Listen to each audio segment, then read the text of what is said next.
You're watching Reality Check. Tonight we focus on the spiraling controversy over a draft law, a draft Environmental Impact Assessment or EIA law that is drawing flack from across the board, from activists, from lawyers, from all those who are considered to be stakeholders in ensuring that our environment is protected. Now, just to start off, to explain what is an EIA or an Environmental Impact Assessment, it's basically a method of evaluating the likely environmental impact of a project, and there is a range of ways that this is done, including public consultation. Now, the government has brought the latest EIA 2020, which is meant to upgrade the last such law, which was in 2006. But a range of objections have been raised to this draft law, and what we're doing is just summarizing the key ones, and we'll get into more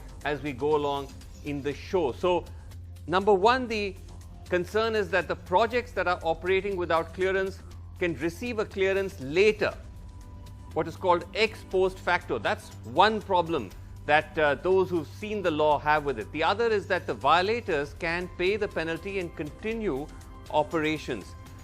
About 40 industries have been exempted from prior environmental clearance before going ahead. These includes projects which are labelled as strategic by the government, somewhat vaguely. Information on strategic projects is not going to be made available to the public. Also, public feedback on the draft law has been curtailed. And finally, and somewhat bizarrely, only the government and the project developers themselves, not the public, can report violations. All right, joining us tonight on Reality Check, we have with us Professor Madhav Gadgil, a renowned ecologist, known, of course, for his benchmark work on the Western Ghats.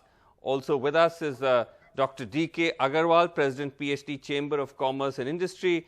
MB Rajesh, who's a CPM Kerala State Committee member and former MP, is with us. Sunil Alag, independent business consultant, and also Nitin Sethi, journalist, reported extensively on the environment and member of the Reporters Collective. Let me just start by asking you, Professor Gadgil, you obviously have had a chance to look at the current draft, and are the concerns, some of those that we outlined, are they broadly those concerns that you have as well, or would you like to add to what is bothering you about this draft? Well, yes, those concerns are valid. But you said what is being exempted is strategic. This is puzzling, because if you look at the details, all the industries which are categorized as red industries, that is highly polluting and hazardous as per the Central Pollution Control Board, they are being exempted. I don't know why and how could one call these strategic. Okay. Now, this kind of pollution is going to lead to horrific consequences throughout the country. As a part of our Western Ghats study, we looked at the Lote Chemical Industries complex, which had a common effluent treatment plant which was not operating, right, and the pollutants were getting into the water supplies of all the neighboring villages. Some of the industries were actually digging bore wells to put the pollutant into the groundwater, so that the groundwater was getting poisoned. The Vashti River and Dabol Creek, which are very rich fishing grounds, were getting depleted of fish, and the fishermen were losing livelihoods, and the local people, a very valued source of protein. Now, all this is going to be exempted as strategic. It's not completely senseless to call this strategic, right, the most hazardous and polluting industries.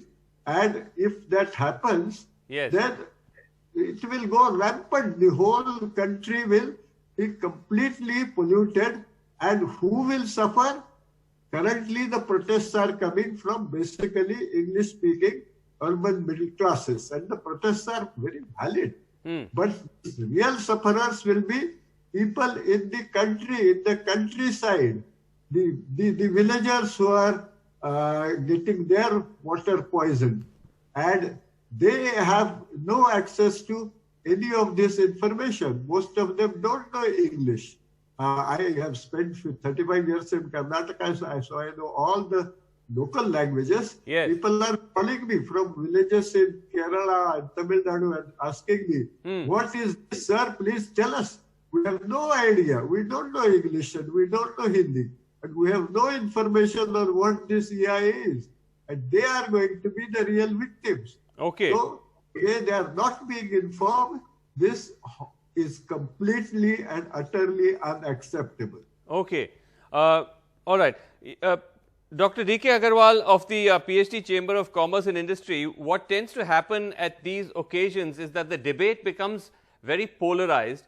You'll see environmentalists, activists critiquing the law, and you will see largely either acceptance or silence from industry. Is that unfortunate, given that the environment affects everybody? So, in that sense, while you may want projects to be cleared, you may want clearances to be faster and smoother, do you also take on board that there could be concerns about the way that this draft law is shaping up? Frankly, if you look at how many suggestions and how many concerns which have come to the Environment Ministry, yes, it is more than 17 lakh letters and emails, yes, which have come to the ministry. That clearly shows that there are many concerns. Many of the provisions are not in accordance with what public believes it should be. And I must tell you that industry is also for the environment. And it is not a question of villagers or activists. It is actually a question what should be done, because environment has to be protected at all cost. No industrialist would want that at the cost of environment, he would never want to set up his manufacturing facilities or development of any project. So, however, yes, we believe that there are many provisions. You know, you have to look at the intent of this legislation. Yes. Because last legislation was done in 2006 on yes, EIA. Yes. And the world has changed in last 14 years. So, what do you see as positive in this, if at all? Yeah, there are a few things which are positive. However, such as that because such as what? Such if you could give a few specific examples. Yeah, like the construction of buildings till the size of 1,50,000 square meter. You know, invariably we have seen that all the projects so far which have gone to the Environment Ministry, though it has taken time, but they have been all cleared. And particularly projects up to 1,50,000 square meter, you will not find even one example where environment clearance has not been given. So cases like this where you have so to those, just a second, for those who may not know, what you're saying is that one of the provisions of the draft law is that projects which are up to 1,50,000 square meters are exempt from clearances. Am I right? Yes. Okay, you're saying that's one of the positives, which and is the something other thing you're is saying. That, yes. Yeah, the construction of these flyovers, construction of expressways. You know, we have to see that there are certain strategic areas where done.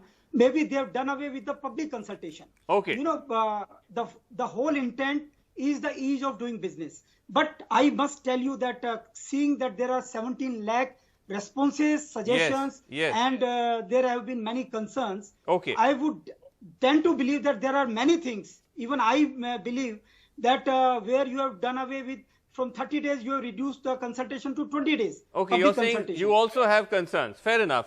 Let me just bring in Nitin Sethi. Now, Nitin Sethi, you've reported extensively that even before this draft law, there have been a series of ways in which environmental protections have been systematically reduced. So, in that sense, is what the law doing, in a sense, almost making that status quo, those earlier dilutions, or does it actually sort of fairly significantly make things more worrying?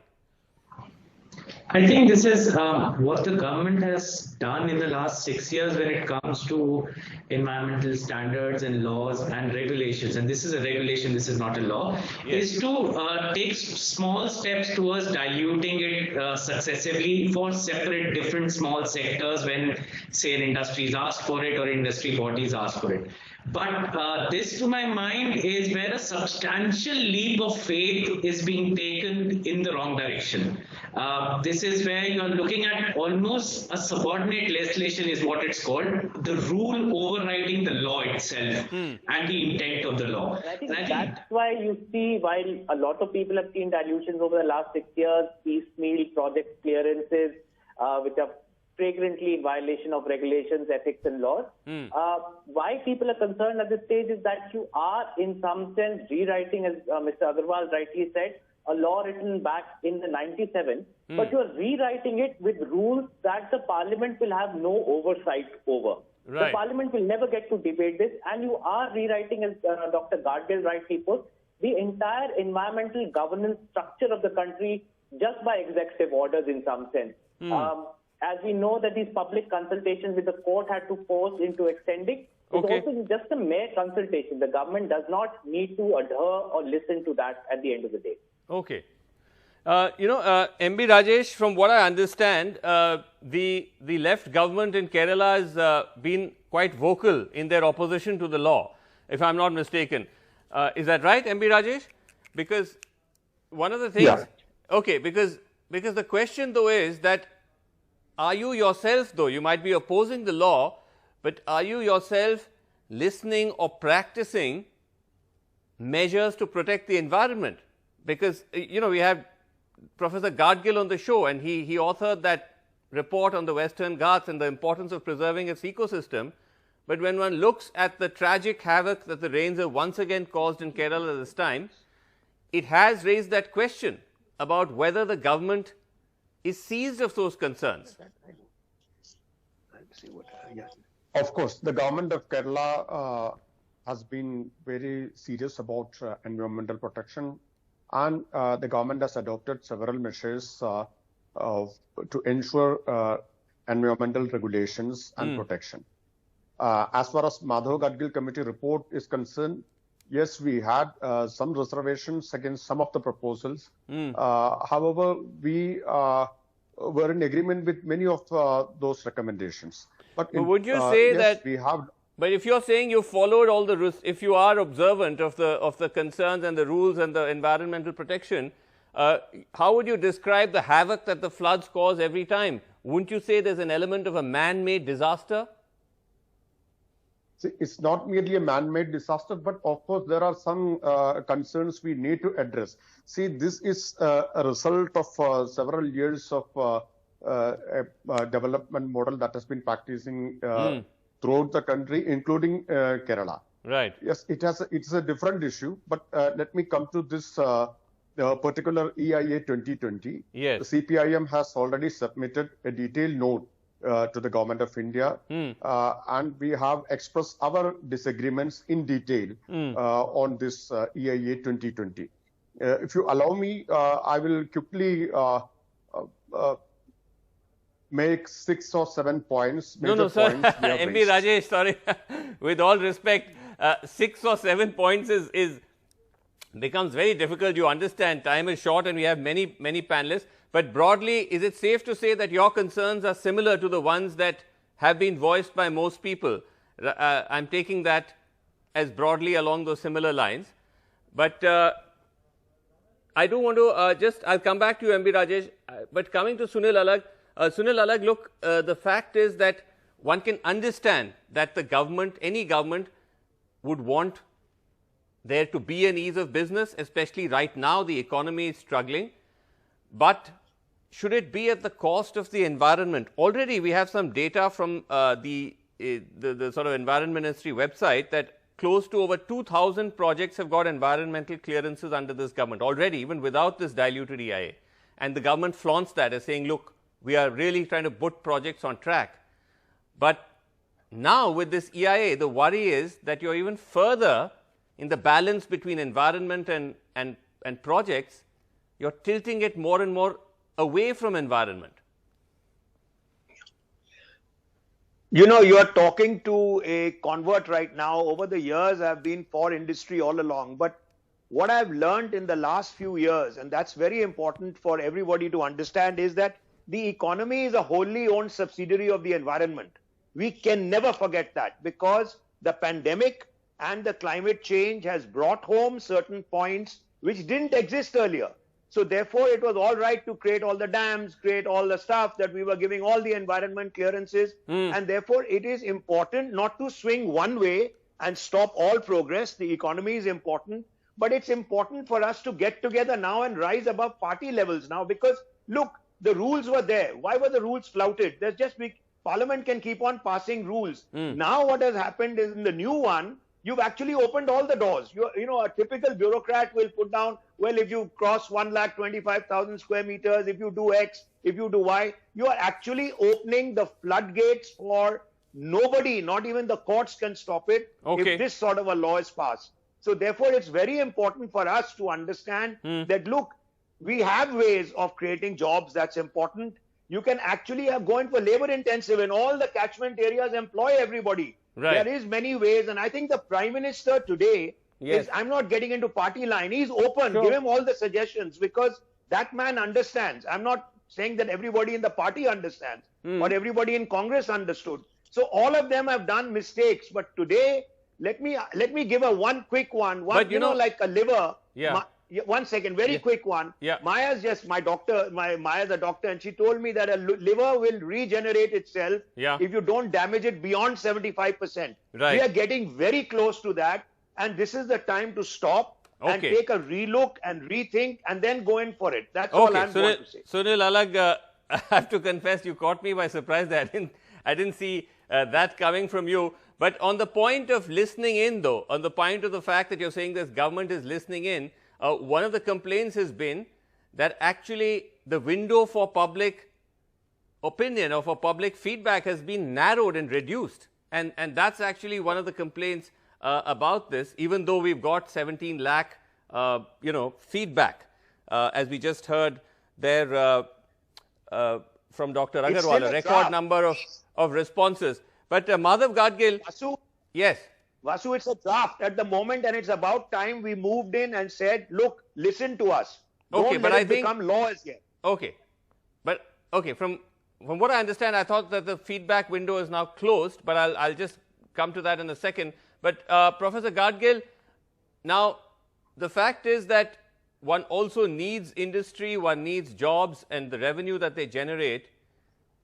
So do you believe that there are ways in which the draft could still be, could be sort of modified, that it would also allow industry to flourish and thrive while also ensuring environmental protection? Well, certainly, but if you look at the models available throughout the world, then there is no question that industry can flourish with very careful environmental protection. Germany, Austria, all of Scandinavian countries are amongst the most prosperous and most advanced industrially. They are also all the countries which take great care of the environment. Outing environmental regulations is not necessarily the way to progress industrially, and it is a complete, actually, shield for industry to be lazy. Let me give one concrete example. The Ballarsha paper industry recently acquired a junked machinery from abroad because it was being sold cheap, because it was polluting excessively, and installed it in their paper mill. And that led to havoc in Ballarsha town. So industry, I am afraid, if it is given this kind of protection, is unfortunately taking great disadvantage of it. The industry should become forward-looking and follow the example of, let's say, German industries. I think there is no question that the kind of license to pollute given to industries is leading them to unnecessarily abuse. Okay, let me bring, okay, fair enough. License. Let me bring in Dr. Aggarwal on this, that Dr. Aggarwal, how would you respond to that? Because on one hand, industry keeps saying there is too much red tape, there is too much regulation. On the other, the argument is actually, it's the other way around. There isn't enough regulation. Frankly, if you look at before 2014, we all know that files were not moving, a lot of projects were getting stalled. So we have to look at the intent of this legislation. The idea was that why the files were not moving. And, of course, environment is important, it is non-negotiable. But if the files are not moving because of extraneous reasons, then there is a concern. So the whole idea of this new legislation was to do the ease of doing business, to create regulations in such a way that they do not delay the projects unnecessarily. However, I just want to give you an example. I agree that post facto approval cannot be made a blanket rule. But if you look at IIT Madras, it constructed a building of on 52 acres out of a deer park. But it was given a post facto approval, though it did wrong and it was not supposed to be happen that way. But now, since it is an institute of national importance, and if you underneath, if you demolish that building, nothing better will happen to the environment. Similarly, there was a nuclear plant which was given post facto approval in 2013 in other parties' government. But that was right, because that was something of strategic importance. So you have to isolate the cases. You cannot make it a general. Okay, you're saying you can't make it blanket. Nitin Sethi, you were sort of smiling at the point about the stalling of the projects by the previous regime. The general drift seems to be that it's all happening under this government, the dilution of the laws. But because you've had a longer view on this, is it fair to say that? Or were there serious concerns also about the legacy of the UPA when it came to environmental concerns?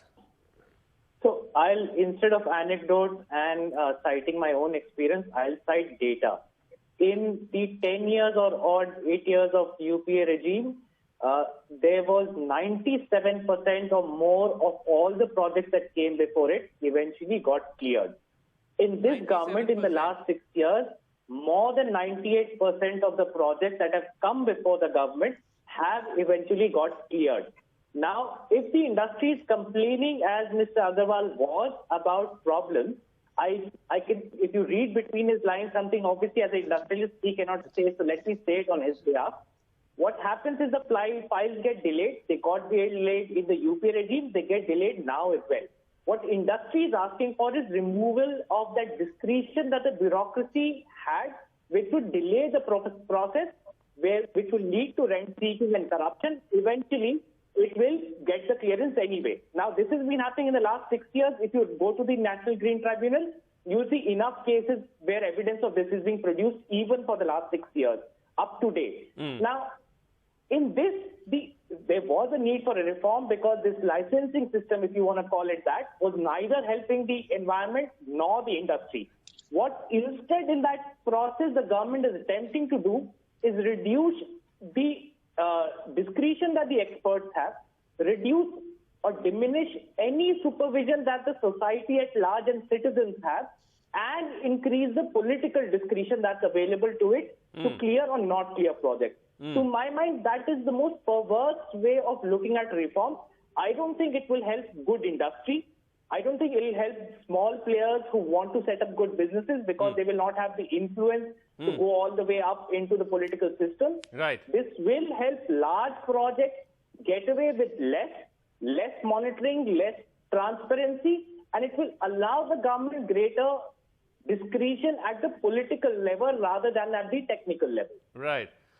Last word from you, MB Rajesh. Now, you said that you've sent all your objections to the ministry, but I'm just trying to understand here, and also for the ordinary viewer, that do you think, MB Rajesh, it's still possible to try and bring some changes or to put the brakes on the EIA, or is it now too late? we hope that if there is huge public pressure, the government will have to listen to the concerns raised by the people of India. This EIA 2020, its priority is business over environmental protection. And it's an instrument to override earlier court judgments, both of NGT and Supreme Court judgments. And it is an attempt to appease corporate interests, especially as far as the opening up of mining sector for commercial mining is concerned. This is in line with that opening up of mining sector. So in effect, the whole focus is of doing business and appeasing corporate interests. Okay. Well, those are strong words. Let's see what the future lies in store for the draft notification, but certainly a fairly wide and almost, you could say, consensus building around the concerns in that draft. Thank you all so much for joining us, and thank you so much for watching Reality Check. That's all the time we have. Goodbye. Good night.